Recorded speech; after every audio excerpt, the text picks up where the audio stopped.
Welcome back to the garden. Today I'm excited to be harvesting one of the best winter squashes out there. I've got 4 butternut squash varieties to show you, grown 3 different ways.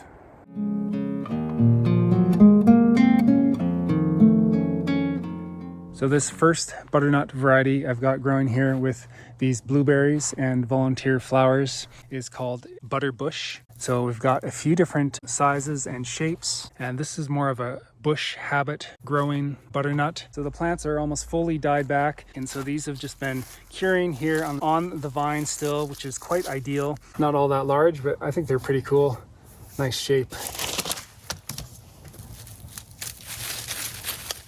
I had clusters of 4, I believe it was, so 4, 8, 9, 10, 11, 12 plants in here. It's not like it's a huge harvest, but hey, I grew them with blueberries, so I got a whole harvest of blueberries as well. And these were planted beginning of July, and these are fairly large blueberries in here. So they actually provided a little bit of dappled shade for the squash, kind of just protected them as new plants, and they really love that. You always want to cut your squash up high, leave a couple inches of stem there for storage. That's so cool. That's just wedged in there. I love that one. It's so beautiful. There's a good size one. And there's just 2 on this vine that are still kind of growing just a bit. In the last couple days, it actually has really gone more tan. Still just a little bit green. We're gonna let that ripen. Might even put it up here like the other one was, just so that it stays off the ground from the dew.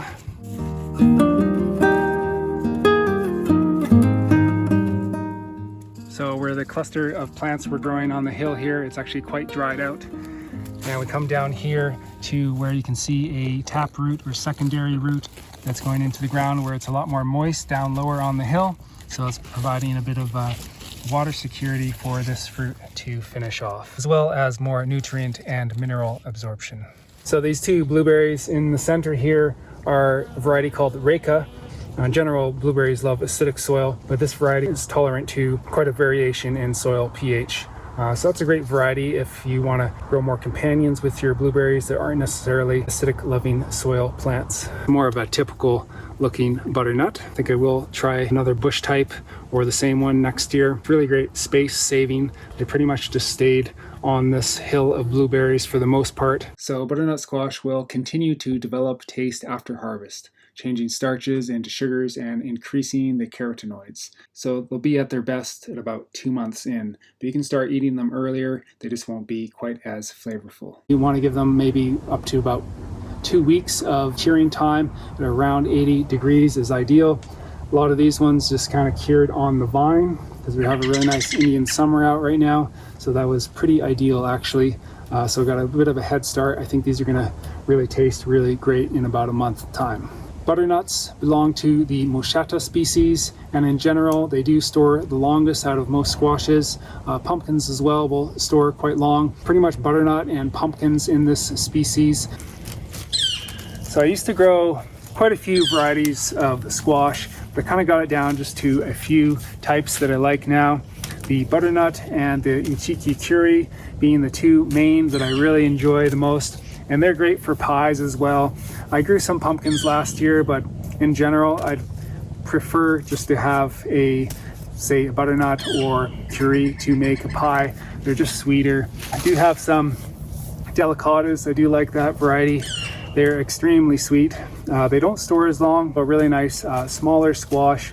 And I also do some spaghetti, just because they are so different compared to a lot of the other winter squashes. Really just focusing down on the varieties that I really like to use.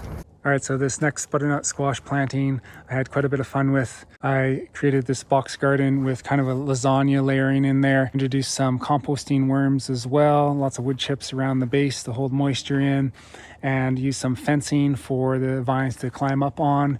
Also created this hat, some 6 mil plastic here just to diffuse the sunlight, keeping the rain off as well. So these were planted out in the beginning of July, so kind of late. They've done quite well so far. It's been about their typical growth time that they need, about 95, maybe even 100 days now. And these could be harvested now. They do have some yellowing on their stem, but I think they would benefit from going just a couple weeks longer. And since we have really nice sunny weather ahead still, I am going to leave these. There's just a little bit of powdery mildew, some specks on a few leaves, but nothing to worry about at this point. And they're staying really nice and dry because everything is off the ground, so the dew isn't affecting them. Great way to save a lot of space.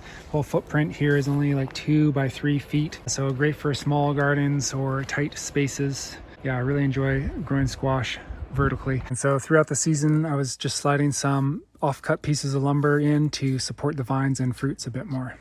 So let's make our way over to the next butternut squash tower. It's on the way to the south end plot where I'm growing a couple really beautiful hybrid varieties on trellis. We're going to be harvesting those. If you wouldn't mind taking a moment and liking this video, subscribe if you haven't already, much appreciated.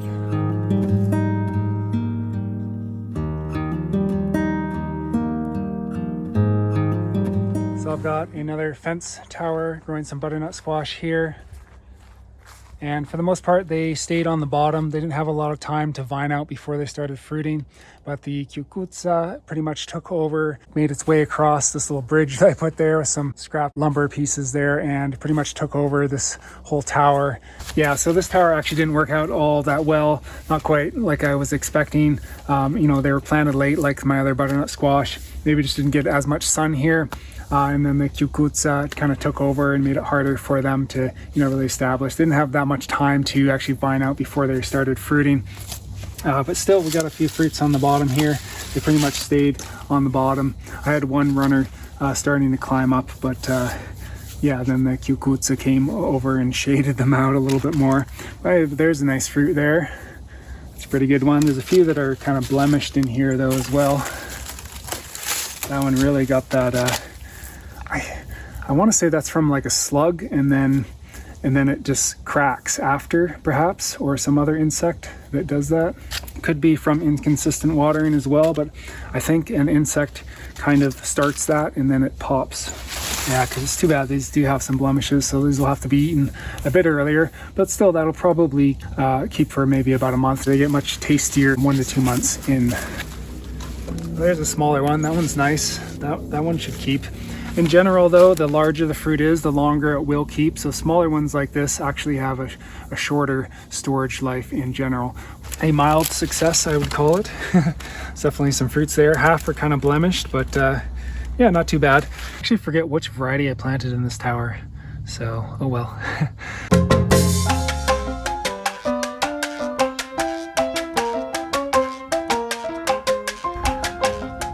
So these are my beauties here. We've got 2 trellises here. So this is kind of a combination of trellis growing and sprawling.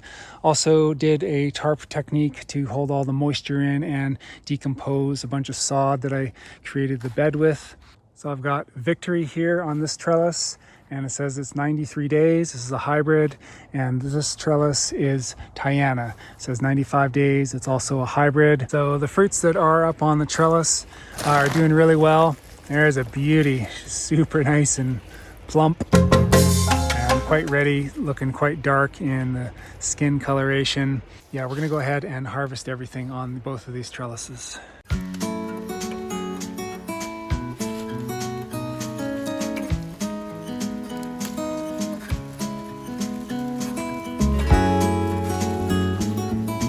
What a beauty this one is.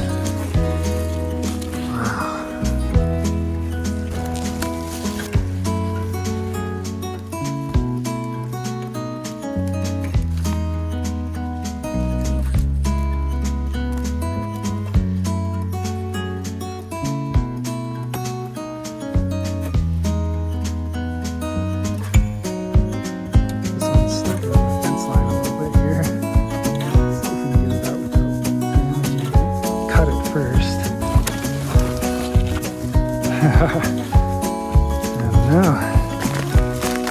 Okay. Oh.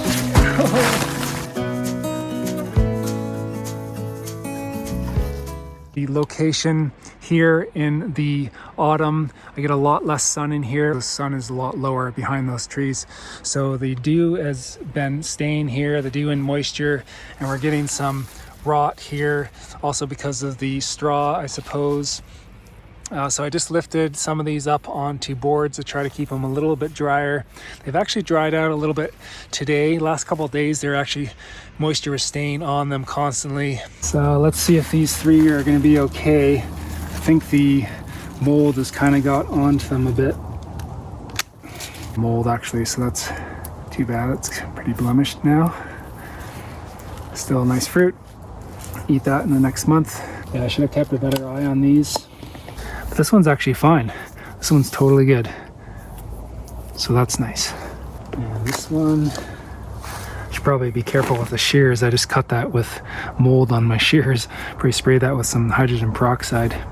Yeah, this one's good as well. Awesome. So these ones are all Victory. And I'm gonna get another container for the Tiana. So this tarping of the bed worked really well, kept a lot of moisture in. You lose a lot of the water from evaporation in the heat of the summer especially. So this tarp really held a lot of that water in. Ideally, you'd want to have a drip at each base. I never got around to it. So I think I had to hand water about 8 times. Wasn't too bad just because, it kept so much of that moisture in there. In general, yeah, squash likes to grow up high on mounds, but with this combination, held the moisture in, but it was still could still drain easily, so worked out really excellent. Plus, as a free tarp, I think I'd definitely do this again. It's great for creating new beds as long as you have that kind of initial nice growing soil on top. So the butternut squash seem to be a bit more fragile as starts. I found almost every year they get a little too cold and they wilt on me, except these ones actually I started late enough, and it just proves to me that they do catch up if you start them a bit later. But compared to other varieties, I find that they are more fragile to the cold. So you can see the lima bean towers are kind of taken over. They've bridged their way over to this trellis here now, and they're still flowering. Probably planted them a bit late. It's the first year I've ever grown lima beans. There's some pods on there, but I don't know if we'll see the biggest harvest off of them. Gorgeous little sunflower, eh? 2 of them are pretty mature. Mature enough, they just need to cure a good amount and they'll be fine.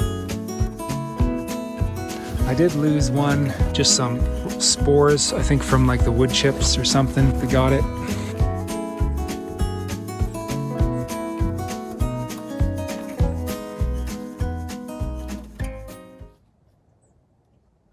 All right, so there's the harvest for today. Still have 1 tower to harvest and just a couple other random ones. Actually, I didn't show you on this video. They're really nice because they have very small seed cavities. So you get really a lot of eating material, flesh, out of one of these squashes. They're very dense. They weigh a lot because they have such a small seed cavity. So that's one benefit of the butternut varieties as well. This is pretty awesome because I've had a hard time growing butternut in the past just because I don't get really a lot of sunlight here. My property is fairly treed, but I took extra care this year. All right, so thanks so much for watching this video. If you enjoyed it, please consider subscribing to my channel. If you haven't already, hit that like button and leave me a comment, ask me a question. Much appreciated.